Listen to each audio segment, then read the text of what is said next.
So, all right, I said, holy shit, you want to get divorced, build some furniture.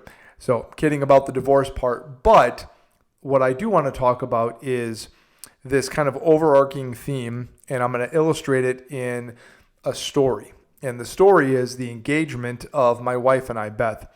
And this happened in November of 2012. I remember it like it was yesterday.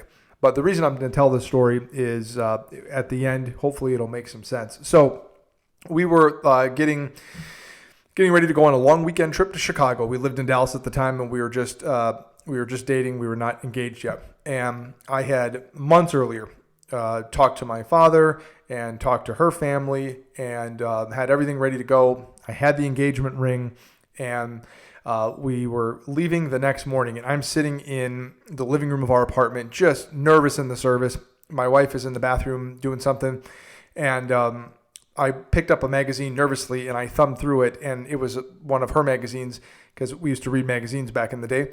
And all of a sudden, lo and behold, there's a little clip of an article there that says, for guys.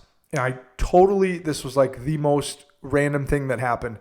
But it was like for a guy's piece of advice or something, like a guy's column that was in the women's magazine. And it said, if you are traveling with an engagement ring and you're going to do a destination engagement, make sure that you do not pack it in your suitcase. Put it in your carry-on. Now, that may seem obvious to everyone in the world, but it was not obvious to me.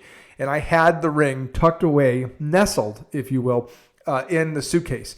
So I had to scramble in like 20 seconds to get out of the suitcase, put it in my backpack without my wife knowing anything. And I pulled that off. Great. So we get to the airport. Everybody's got one of those stories where you're running late and you're literally running through the airport at full tilt. I talked about that back at the first episode of this season, us trying to make connecting flights back home. But we had that experience running late through TSA, literally the last two people on the plane, but we got seated. We're good to go.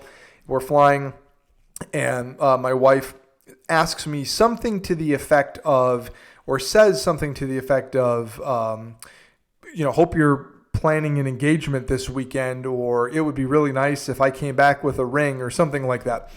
And something to that effect. And when you get put in that position, what are you supposed to say? I had the ring sitting right there down on the ground in my backpack under the seat in front of me, but it was going to be a surprise for that night.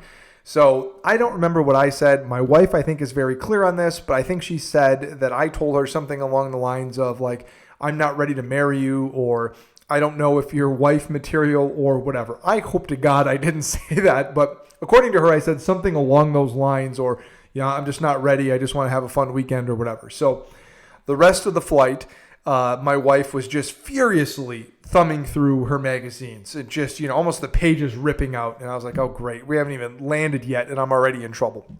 So anyway, I think we calmed down.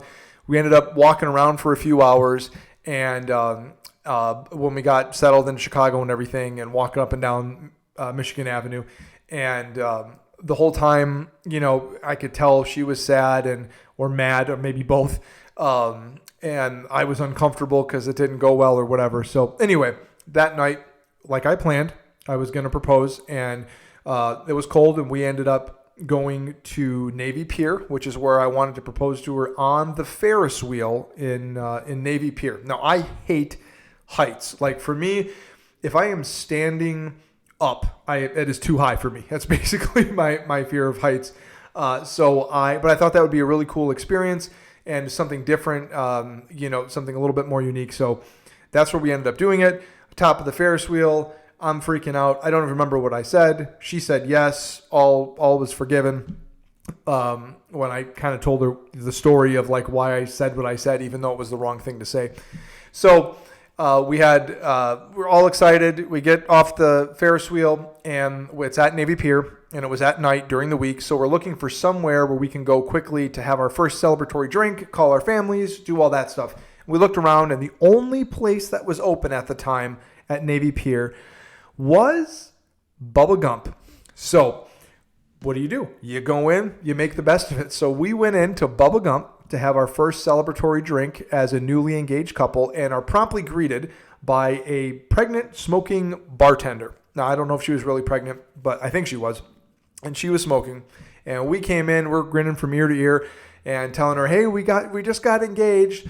And she couldn't have cared less. And we asked if she had champagne or something like that. And apparently they were out of it. So all they had at the time was Miller Lite. So we were like 5 minutes before they were going to close. And so we spent our very first drink, the very first moments after our engagement, was spent at a Bubba Gump drinking Miller Lite served to us by a pregnant smoking bartender while we called our parents. So that did not meet the expectation of, I think, what either one of us had when we thought about how we would celebrate our engagement.